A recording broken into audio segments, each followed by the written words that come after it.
Hello everybody. Do you know something? In all the time I've been making Mondeo videos, I have never really spoken about gearboxes.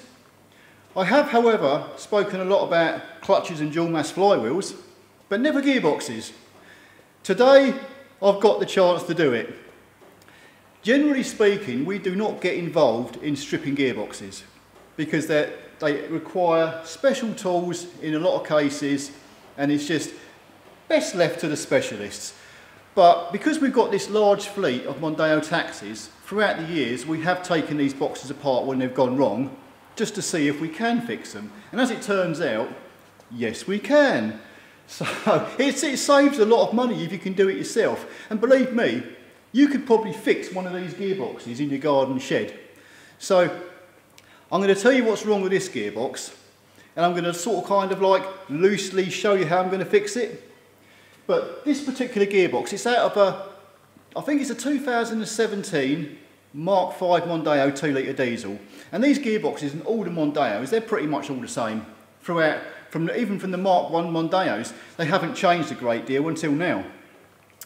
Anyway, this particular gearbox, it's like you would get in the car, you would start it up, put it in first gear, drive off. As you put the gear lever into second gear, it would go crunch as it goes in, which is a common thing on them when they get worn. Normally on the higher mileage engines, you can get the gearboxes stripped in second gear or third gear. But it would crunch into second gear, and if you let go of the gear lever and try to continue accelerating, the gear lever would go bang, and it would sort of like jump back into neutral. And if you tried holding the gear lever in second gear, it would be fighting with you, it'd be trying to jump itself back into neutral. Pretty much the car was undrivable in second gear, so it had to be fixed. I fixed the car by putting another gearbox in it, which we had spare. And the gearbox I've taken out, which is here, I've already taken it apart unfortunately. So, but I'm going to try and show you as best I can the inner workings of this box, but I'm going to sort of like stick to the specifics of what I've got to do rather than get involved in anything else, because generally speaking these gearboxes don't go wrong. They're a very good gearbox. As long as you keep the oil level topped up, generally speaking, I would say first gear, pretty rare, second gear or third gear, crunching in the gears is the main thing when the actual gear and synchro hub gets worn off. And I'll show you the damage that's been done to show you why it's actually crunching into gear. But anyway, enough waffling. I'm going to sort of like show you this gearbox and show you how it comes apart, so I can change the parts I need to change and then get it back together. There are 3 gear shafts in this box. This one here, which I've actually already taken out, okay, you'll notice will just go here. But in order to get this one out, you have to take this shaft and kind of lift it up and lift it out of the way. I will show you that when I put this gear shaft back into place. But what I'm going to do is, this is the main gear shaft that we've got the problem with, which we've got our first gear here, second gear and third gear. And what I want to do is I want to strip this shaft down so we get to the first gear and get the first gear off as well, just so we can take the whole thing apart. Then I'm going to put it back together. And this is the only gear shaft I've ever had any trouble with in these gearboxes. So to start with, you have to imagine there's a bearing here, which I've already taken off obviously. But what is holding that bearing on is this bolt with an 8mm Allen key. So there's my Allen key, which I can put in there. But this is a left-hand threaded bolt, which means you have to do clockwise to undo it, and it's anti-clockwise to do it up. So what I generally tend to do here, because this is quite tight, they're done up really tight.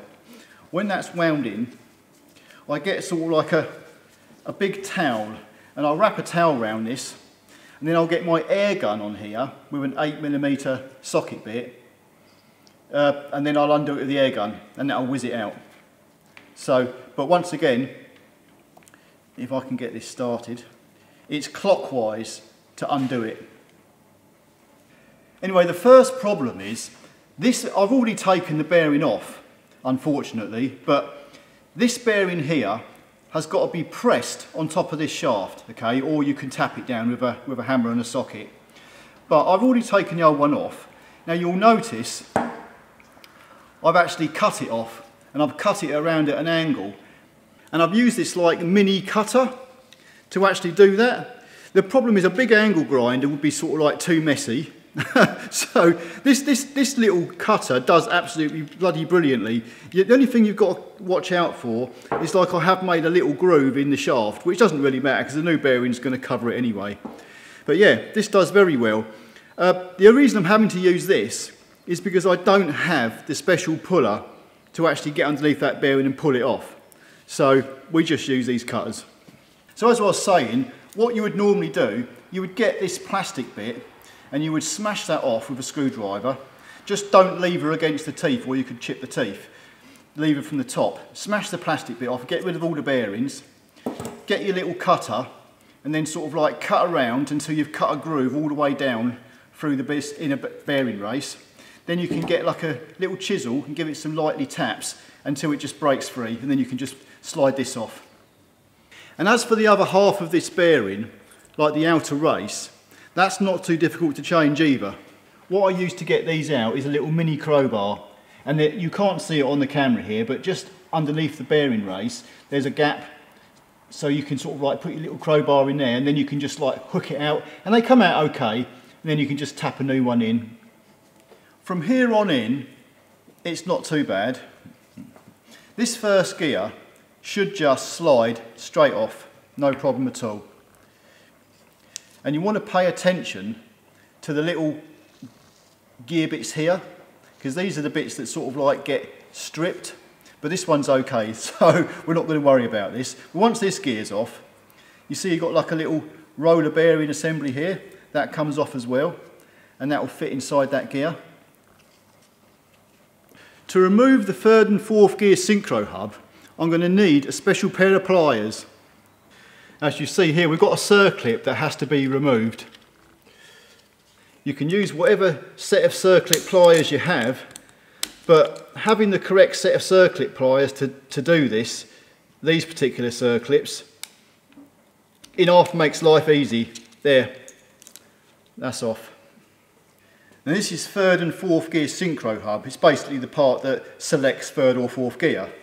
This should just slide off, but you've got to get your fingers underneath it because there's little bolt rings and stuff which could fall out. So that will just lift off, no problem at all. It's not on tight. But like I say, these little rings here, I think they're called bulk rings. These are what like cushion it to go into gear. So you can't really get them wrong. They've got little tabs on them that go into slots, so that they'll only literally fit in one way. So you can just sort of like slap them in there like that and just spin them around till they sort of like slot in. So don't get worried if they all fall to pieces. It's not an issue. They will all just fall back into place. Anyway, by the way, I'm positioning everything down in order of taking it apart, so I can put it back together in order. Now this is third gear, which was perfectly fine, but if it was crunching in third gear, you need to pay special attention to these little teeth here, because these are the ones that will get stripped. But this one's perfectly fine, so I'm going to leave it alone. Anyway, third gear, once again, should just lift off. It's not pressed on or nothing. And as you take it off, you'll see we've got another one of these little roller bearing rings which goes inside the gear. So next up, there's like a little metal ring here which just lifts off. And underneath that ring, there are two like half washers.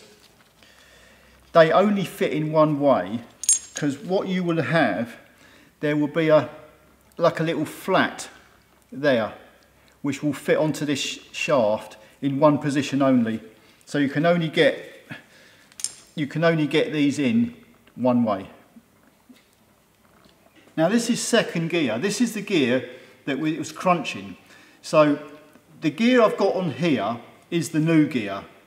So when I'm going to take this off now, but then I'm going to show you the original second gear and what was wrong with it.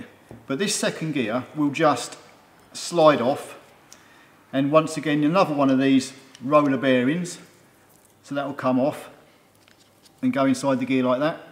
This is the new second gear, and all these teeth are the ones we're looking at around here. These are all brand new and in good condition.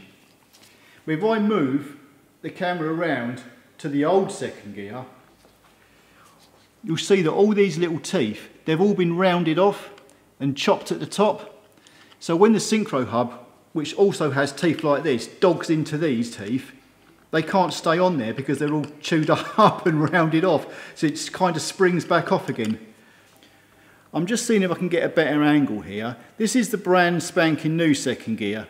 And you see how good all them little teeth are. And now when I compare it to the old second gear, you see how all them little teeth are chewed up? And the second gear Synchro hub that has to dog onto that gear, all the little teeth are chewed up as well. That's where you get all the graunching from, because, because they can't engage with each other or stay in place. So when the Synchro hub is sitting on top of the second gear and you try to engage it on them teeth, because they're all so badly worn, it kind of spins it so they won't stay in place and throws it off.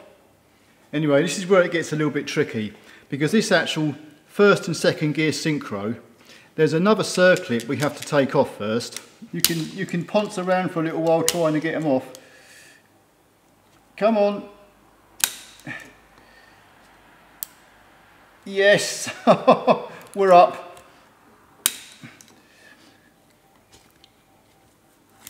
There we go. Unfortunately, this first to second gear Synchro does not slide off. This is actually pressed on, and it will fall to pieces. I can guarantee that. So the first thing I'm going to do, I'm going to take all these bolt rings out. There are 3 little tubes in here that have got a ball bearing in it, which gives the Synchro hub its like donk, donk, donk sort of thing when it goes into gear. This is going to have to come off.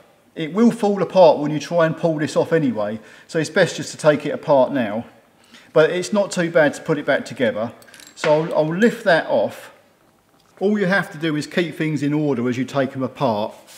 But you see this little bit here, you can't get it wrong, because that will go in that little slot there, right in the middle. The ball bearing will sit right in that middle part just there. Now the problem is we need to remove this inner part of the Synchro hub off the gear shaft, but it's pressed on. So we're going to have to tap it off. So because I don't have a puller to get this Synchro hub off, I'm going to put this in a vise. I'm going to use the first gear to actually position that in the vise on the first gear, on the flats of the first gear. So basically I'm going to hit the top of the shaft, and that's going to push this Synchro up the shaft.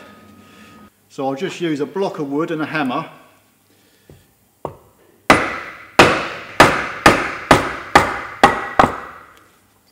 Bingo! Now, that will just slide straight off. And all the little bolt rings, they'll come off as well. You can just lift them all out. You'll notice how the tabs, how they slot in, so you can't really get them wrong. So I'll get them out of the way. And here is your first gear. Now, because our problem was with second gear, you don't have to change the first gear. But if you wanted to change first gear, like I said, you've got to take the Synchro hub off anyway. So it might be worth changing first gear if you want to. But that will slide off. And that'd be what first gear looks like. I don't actually ever remember having a problem with crunching in first gear. So that's what you're left with. There is our main gear shaft, and that's the actual bearings that first gear will run on. But yeah, it's not too bad to get apart at all really. As long as you've got a good pair of circlip pliers, a vise, and that's maybe an air gun to get that bolt off the top. You're pretty much set. You can probably do this yourself. Well, now I've taken it apart, I guess I better put it back together. So we shall slide our first gear back on. I'm not going to replace the first gear in this particular gearbox because I've already checked the little teeth around here and they're all perfect. So I mean, this car, the car that this gearbox came out of, had done around about 209,000 miles. So it's done a fair old bit, but these are really good for first gear, so there's no point replacing it. When you buy a new Synchro hub from Ford, you don't buy the whole assembly built up. It comes in pieces, so you'll have a separate box for the bulk ring kit.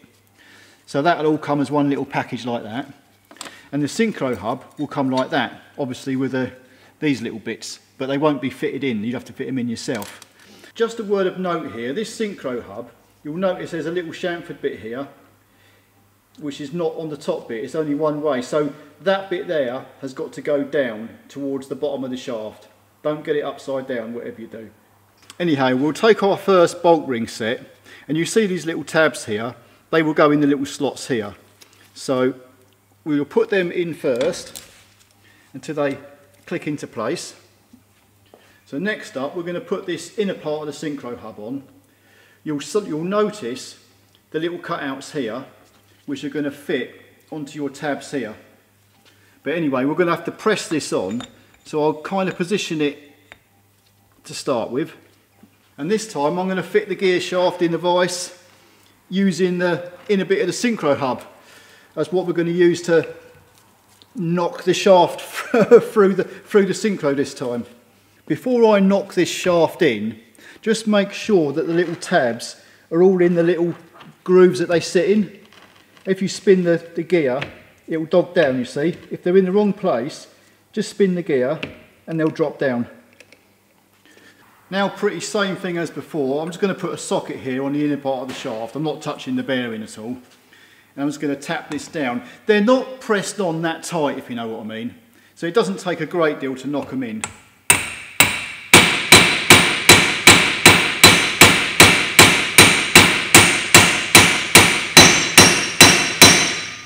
You'll know when it's fully home because the hammer note changes. That is the hard part over. I wasn't exactly telling the truth here. This is probably the most fiddly part about the whole bloody thing. But our little slots where our ball bearings go, we'll line them up with the slots in this inner race. And we will pop that on like that. Now, I've kind of got these three little pieces in position. This outer race, you have to lift it up a little bit, and then you get hold of these little plungers and you have to push them in with your thumb until they slot in. There, that's one in, and you have to do that at the other two. It's a bit fiddly. You have to get the knack to do it. Then you can slide this race back down. You hear them click into place, and that's it. Don't touch it no more.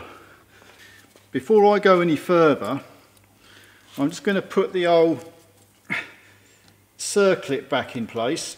Oh, even putting it back on is a bit of a chore, but that should click in.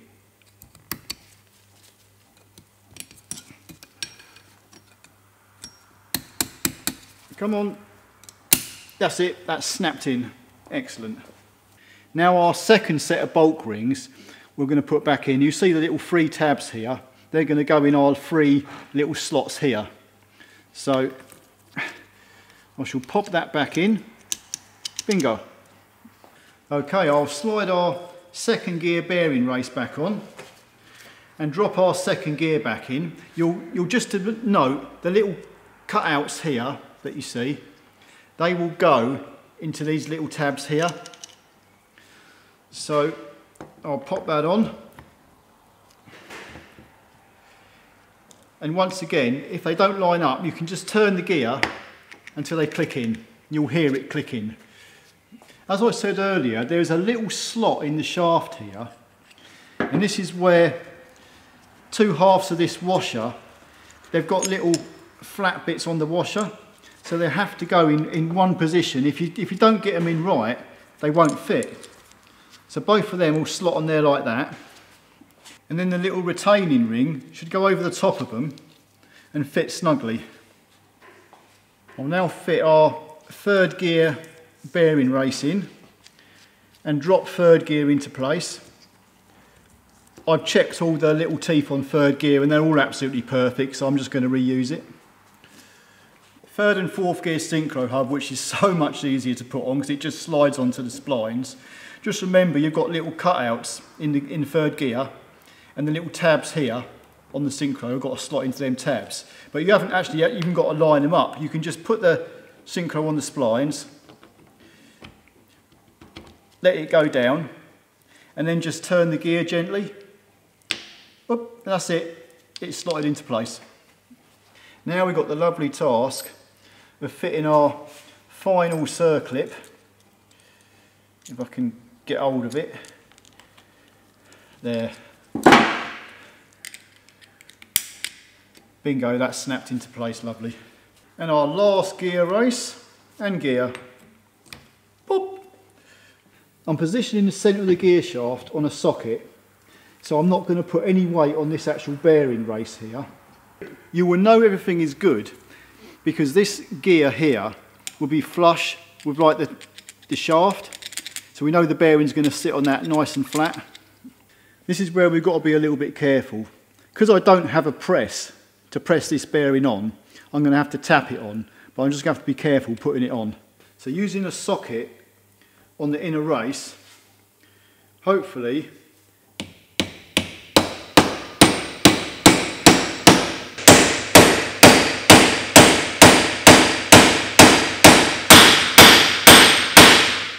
fantastic.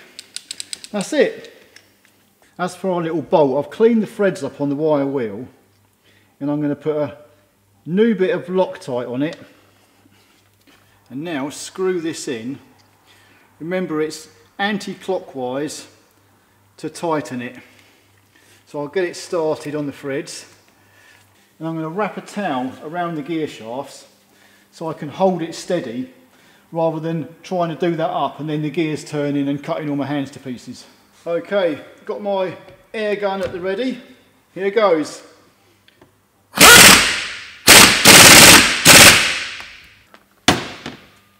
Pull the old socket out. We are done. This can go back in the car now, but I can select the gears now with our synchros. That's third and fourth. This is pretty heavy, but that's see if I can do our first and second. Yep, that's second gear, and that's first gear, and back into neutral. Right, I think I better stick this back in the gearbox where it belongs. This would be a lot easier if you had an assistant, but in order to get that gear shaft back in here, the actual lay shaft here, you can take out, it just slides out, but you want to pull it out at an angle. While I'm here actually, and take this out, there's your output shaft. You could at this point knock the little seal out and put a brand new seal in. You can put the seal in after you've fitted all this back together anyway. So, but I'm going to pull this out and just leave it tipping at an angle like that. So now we'll get our gear shaft and slot that in there like that, and this one, this lay shaft, should just go in as well, and the whole lot should dog in. There you go. As for the selector forks, they're all pretty straightforward. They've just got like a bar, they just slot in to the holes in the casing, so you can't really go wrong with them. But I will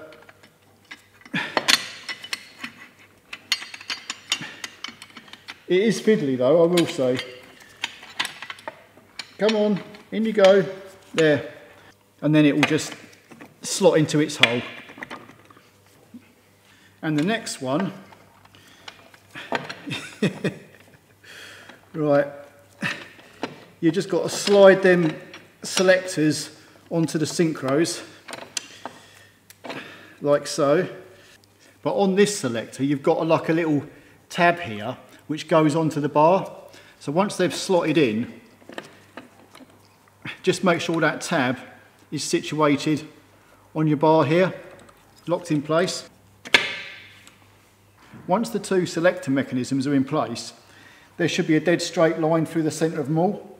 So the actual selector unit should slide straight in there like that. But this goes on afterwards, obviously, after the casing's on. if you make sure the mating surfaces are all degreased properly, Ford will try to sell you some really expensive sealant, but you can just use instant gasket. But because these surfaces are pretty much a mating fit, you haven't got to use much. So sort of like just a very thin bead will do. Now our sealant's on this top casing, that will literally just slot over the top and slide down. Just before I drop this gearbox casing back down, there's a magnet. You can see like the half moon indentation here. Unfortunately, you've got to try and slot it in because it won't fit in the bottom bit of the casing. So you just slide that up into the recess like that, like so, and then you can drop the casing down onto its dowels. And I haven't used a mallet or nothing. The whole thing has just, the two casings have just gone together perfectly fine. All I've got to do now is put the bolts in and tighten it all down. And all the 10mm bolts that go all the way around this casing, they're all the same length.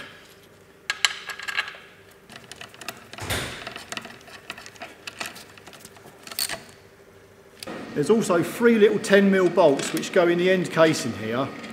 They only screw in a few threads, but they just hold that like bearing in place.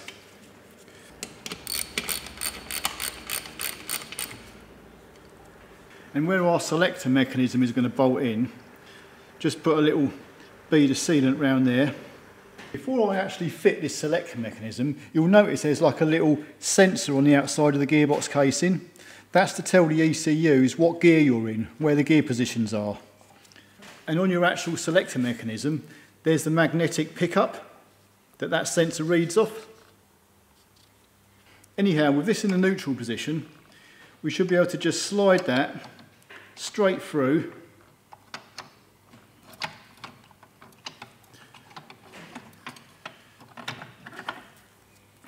And there's little dowels here anyway, so it'll dog into place. That's it. And then 4 10mm bolts.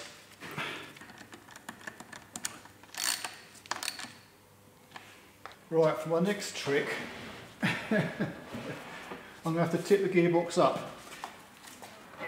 And it's pretty damn heavy. Just so you know, there's 4 bolts, 4 10mm bolts that go in the inside of the bell housing. And while the gearbox was apart, if you had punched out this seal, you can now fit a new one in. I've already put one in, so I don't have to do it again. And you can check all your gear positions now just by moving the selector mechanism, like that there. That's reverse gear, and this would be the forward gears.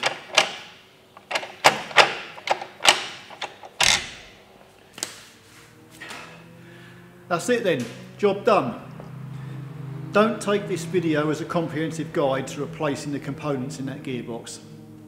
I just wanted to show you how I personally changed second gear, and that was the fault with this box anyway. But it's one of them things. These gearboxes, they're not difficult to take apart, but you have to actually do it yourself. Unbolt it and take a little bit of care and thought in what you're doing, and you'll probably be able to do it. So that's the kind of route we went down, because we thought it's a lot of money to send a gearbox off to a gearbox specialist. And if you can do it yourself, I mean, fair enough, there are a lot of gearboxes out there that need some real special tools, and they're difficult to get apart, so don't even bother. But these particular gearboxes and these Mondeos, they're all right actually. I quite like them. I quite enjoy taking them apart now. I mean, I could strip them quite easily. So, but anyway, that's it. I've said my little bit about the gearboxes. Now I'm going to put on my rose-tinted sunglasses, because with these glasses on, I only see what I want to see. By the way, come and have a look at this. We've got a new addition to the sales line, a new vehicle. I've just got to go and grab the keys.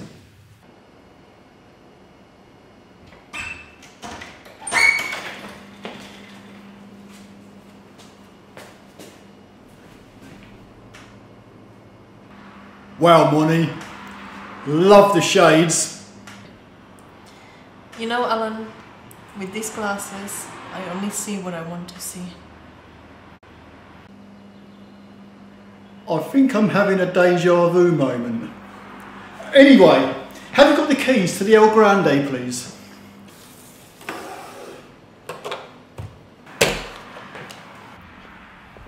Yeah, this is the new addition to the sales line. If you've never seen one before, it's a Nissan El Grande, made in Japan, put together properly. Look at that front grille, isn't that bloody flashy? I tell you what, I've actually been over this vehicle. Maybe if I get the time I'll put it on the ramp and show you underneath, but I swear to God it's almost like brand bloody new.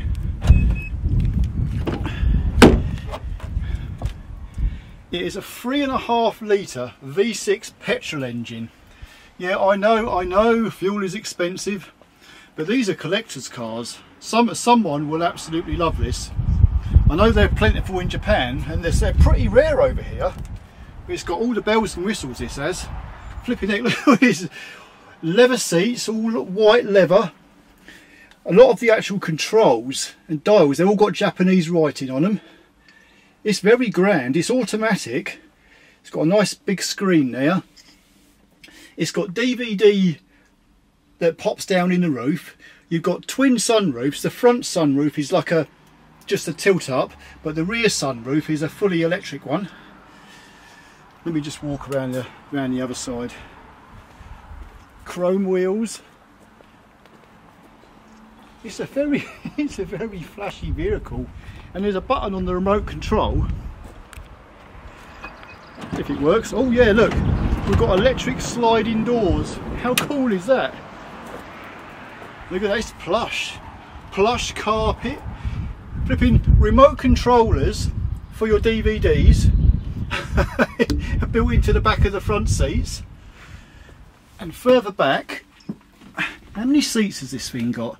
3, 7-seater including the driver. I'd love to go out for a long journey in this. You could sleep in this or turn it into a day van. Yeah, there's a lot of possibilities, but you know what, it's clean. That's the thing I like about it. I put this on the ramp and I went around it and looked underneath, and I'll tell you what, it's been kept well. The person who owned this was like, I think, one owner from new. It's been kept so well, and I think it must have been garaged. There's no rust in it, there's no rot or nothing, and it's a 2004 model as well. But it's in ever such bloody lovely condition. But yeah, what kind of price is it up for? Oh, it hasn't got a price on it just yet, so I can't really tell you. I think, yeah, the only thing we found wrong with it, one of the back brake calipers was binding a little bit, so we're getting a new caliper coming for it, and then it will go up for sale. It's not, I don't think it's officially up for sale just yet, but yeah, it's ever so nice. Anyway, that's it, that's the end of my video. So what do you reckon? Anyway, thanks for watching, guys, and I'll see you in the next one. Adios.